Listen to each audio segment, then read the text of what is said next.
I can't imagine, not breathing clean air. If you can't breathe, nothing else really matters. Mike Rutznak, I'm a constable, police service in Ontario, and my title is Youth Force Trainer. So I run a training unit. When you come across somebody in a traumatic situation, let's say like a car accident, and you're holding someone's hand, and you have to be the person who's calm, right? You can't be the person that's panicking. You have to tell them to breathe and slow things down.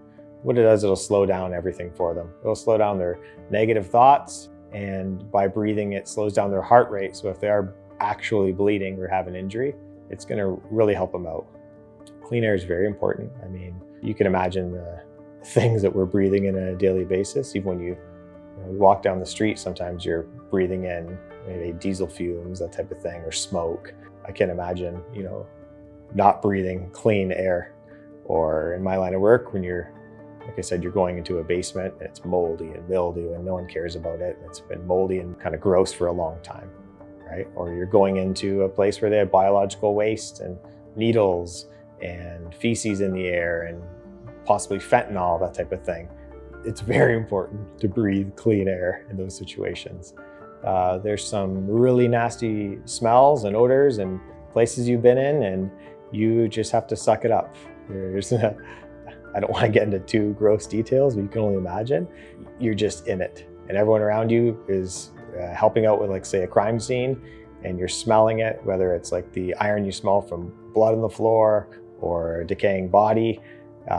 It's a terrible smell, and you just kind of get in that mindset where you go, oh, I'm here, and this is what we're doing. Especially when it comes to moldy areas, I find that after you're in it for a little bit, you can start to feel it at the back of your throat, start to feel it in your lungs, and you're like, should I be here, right? Or even after the fact, when you're dealing with like an arson and things have calmed down, you're going to maybe do scene security or check the scene.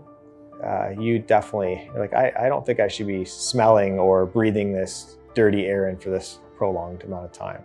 For my job specifically, if I'm on like a shooting range, I need to be talking to people and yelling commands or any safety violations. I need to point it out right away. I need to be heard, right? With a mask on a range, for example, I'm gonna have safety glasses on and they fog up right away. It's just not comfortable. Anyone who's worn disposable masks for any length of time, it just feels like you have a labored breathing. Now, it's almost like a claustrophobic feeling. It feels like you're rebreathing your hot breath, is how I'd put it. A lot of disposable ones right when you put them on, they rip, right? So how many are you gonna carry in your pocket, and how often are you gonna change them? So it's a big pain wearing the disposable ones, right? Plus there's the waste. You see it everywhere. You see it all over the ground, not necessarily in a police station, but just when you're walking down the street or in buildings, you see it all the time. So, oh, it's terrible, right? Like, I'm not somebody who would throw garbage out. It's our world. We want to take care of it. It's our community. And it's just dirty, right? It's like a dirty cigarette butt in the ground. And even for moving around, being dynamic movements, or in the unfortunate case, if you're arresting somebody and you get knocked, the last thing you want to worry about is your mask. We've had people cough towards me, and we call it like a tuberculosis cough or prison cough, and they'll actually cough out loud on purpose so we can get spores in the air. So you breathe in the tuberculosis essentially. So that's a real thing you have to worry about.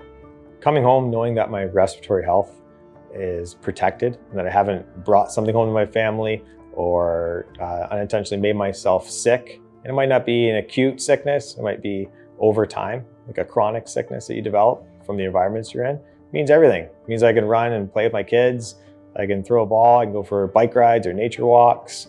In the same way as when I come home, I don't bring my police boots home because I don't know where I've been stepping, right? I don't want to bring anything home to them ever.